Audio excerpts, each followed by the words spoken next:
Hey guys, Luke here. For today's video, I'm going to be talking about Addin Fonua-Blake and him being told he's allowed to leave Manly, or in fact, he's asked for his release from Manly and is being given it. Now, this is an interesting one because I don't feel like this had been talked about or rumoured. A lot of times when this sort of stuff happens, I can sit here and I can say, yeah, well, I've heard a little bit of this, heard a little bit of that. Yeah, I'm not surprised by it. But this one, I'm generally surprised. I hadn't heard any whispers. I'll be honest, I haven't really been up to date on a lot of the rumours and stuff, but from what I can gather, there was no sort of solid rumours or even any little whispers going around that Fonua-Blake was interested in leaving Manly. I think the whole thing is that he wants to just leave Sydney, which makes this whole thing a lot more interesting just in terms of where is he going to end up, considering majority of the teams in the NRL are from Sydney or around Sydney and that sort of stuff. So he doesn't really have too many options. You add in salary cap pressures and teams who would be willing to take him considering his past records, even on the field suspensions, but off the field in terms of, I think it was domestic violence.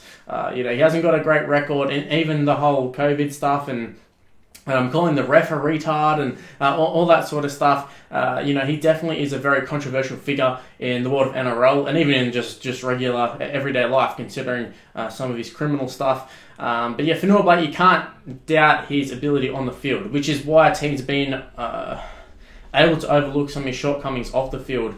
Because this isn't like a minor thing that he's done in the past. A lot of players would be wiped out, but this guy is obviously talented enough, and we've seen it on the field. He's been one of the best props in the game the last couple of years. He definitely was a big upgrade, a big addition to the Manly side, and a big reason why they went so well last season. Between him, Marty Tapau, Jake Trbojevic, that's a pretty good rotation of props and locks there. And Fonua-Blake definitely, I actually think he was probably the best prop, the best forward out of all of them, form-wise last season. And I think he'd be a great addition to any NRL club in terms of on the field. Just he's got so much controversy about him, just in terms of his off-field stuff. He's another anti-vaxxer stuff, so there's a lot of controversy whether he's going to be able to play. Obviously, that happened. I mean, calling the ref a retard, the domestic violence stuff. Yeah, he's definitely got a pretty strange track record, because it's not just like a one-off thing. It seems to be a habit of getting himself into trouble. So for teams to sign him, first off, he's probably going to want a decent amount of coin. Probably wants a little bit of money. Considering like I said, he is a great prop, probably one of the best props in the league. So he's not going to be taken little. Secondly, he doesn't want a Sydney club, so that rules out a lot of teams there. So who does that leave us with? It leaves us with Titans. Titans might take him. They could definitely do with a prop, but yeah, they've invested a lot this season in terms of David Fifita. Already got players like Ash Taylor and a few of those guys who are on big money. So Titans, can they afford him? Probably not, especially with the Fifita contract, that Tino guy signing. They've recruited well. I don't know if he'd fit in at Titans as well. Anyways, so yeah, Titans are there, but I think it's unlikely. You have the Broncos, who I think they might have a bit of cash now. It's just a matter of whether he'd want to go to the Broncos first off, and secondly, whether they want to. I mean, they've got Matt Lodge in the side, but I mean, they've also another one who've invested heavily in a lot of their youth players, like Payne Haas and that. Now, Payne Haas, he definitely needs some sidekicks around him, because at the moment, he hasn't really got too much support.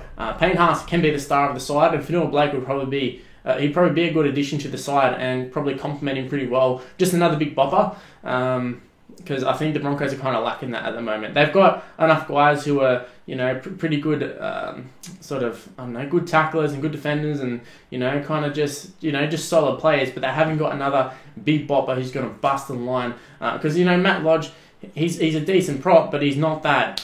I don't know how to word it.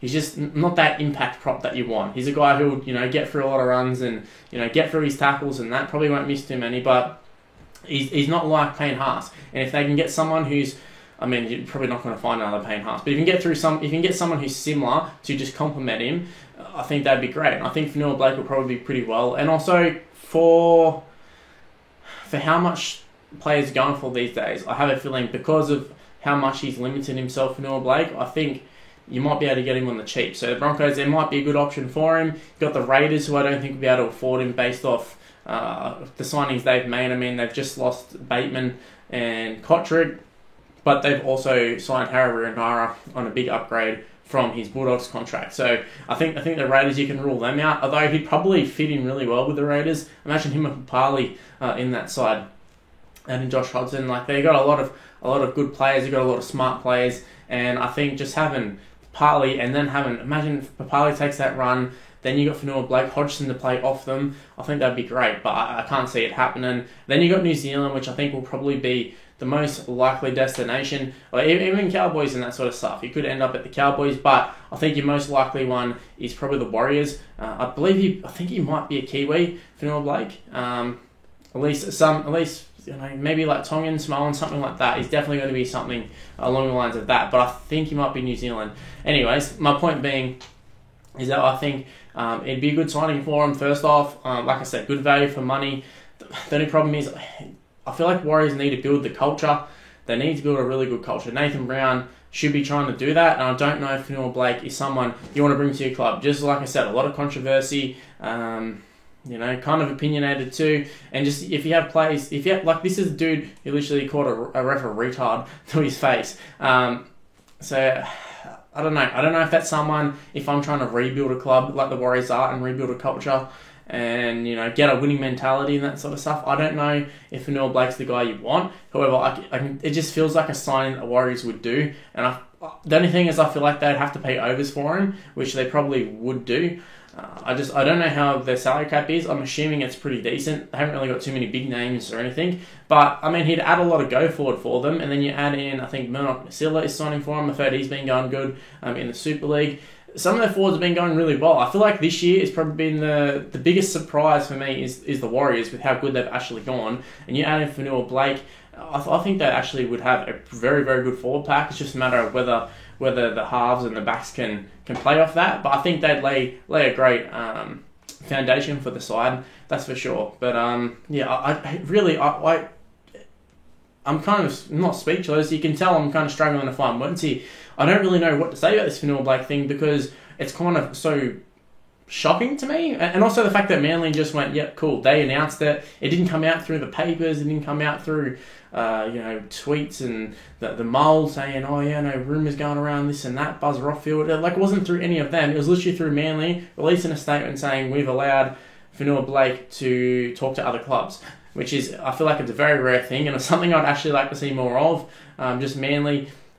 A lot of teams, a lot of clubs usually come out and deny it, and they pretend like it doesn't happen, and then all of a sudden Fonua-Blake signs for the Warriors, and then you go, huh? Like, you're literally denying it, what the hell? So I think it's good that Manly got on the front foot. They've said we're allowing him to talk to other teams, and just getting it out there rather than trying to dodge it and avoid it and have rumours and everyone talking about it, and we can just focus on the football. He can go and sign for wherever he wants to. We can just focus on the football. Manly fans, they know what's happening. It's not like, is he going to stay? Isn't he going to stay? I think this is perfect, and I think this should be the benchmark for teams going forward. But yeah, in terms of actually where Adam Fonua-Blake ends up, who the hell knows? Like I said, no rumours, so therefore no rumours on where he's going to end up, especially when he's kind of just said nowhere in Sydney. So there's a lot of destinations, but a lot of different ones. It's not like, he could end up at Rabbitohs or Tigers or something. Kind of similar spots. It's like either he ends up in another country, another state, even like Melbourne or somewhere. Like, will he end up at Melbourne? Like, that's an option? Probably not, but like, it's definitely an option. I mean, he doesn't want to be in Sydney, so why not Melbourne? And plus him under Bellamy would probably be crazy. Anyway, guys, leave in the comment section below, where do you guys think Adam Fonua-Blake will end up? Do you think he'd be a good signing for your team? Do you wish he'd sign for your team? Or do you think he's got too much baggage going with him and he'd be a distraction to your side? Personally, I think he'd be a great signing, as long as they're not paying like $1 million or whatever for him, something ridiculous. But if you can get him for $500,000-$600,000, I think he'd be a great signing, a great addition to the side. My only worry going forward for him is the fact that just the whole 6 again, and the game's getting a lot faster in that. And I don't know if his impact has been as good this year as it has been last season, but I still think he can be a good quality prop, and he's not going to die off in the next couple of years like some other props have. Anyways, I think that's where I'm going to wrap up the video. If you did happen to enjoy, make sure you go ahead and smash the like button and subscribe to the channel if you're new around here. Also, make sure you turn on the notification bell. Apparently, that's pretty important. Lets you know immediately when I've uploaded. So, yeah, I guess I can see why it's important. Also, follow me on social media. It's Mr. Luke and YT. It's on the screen right now. You to see it. Just add me on Snapchat as well. I haven't got it on the screen, but it's Mr. Luke and YT. My Facebook is also in the description below as well. It's just Mr. Luke, so search that up on Facebook or just click on the link in the description below. Anyway, guys, that's where I'm going to wrap up the video. Thanks for watching, and I'll see you in the next video. Bye, guys.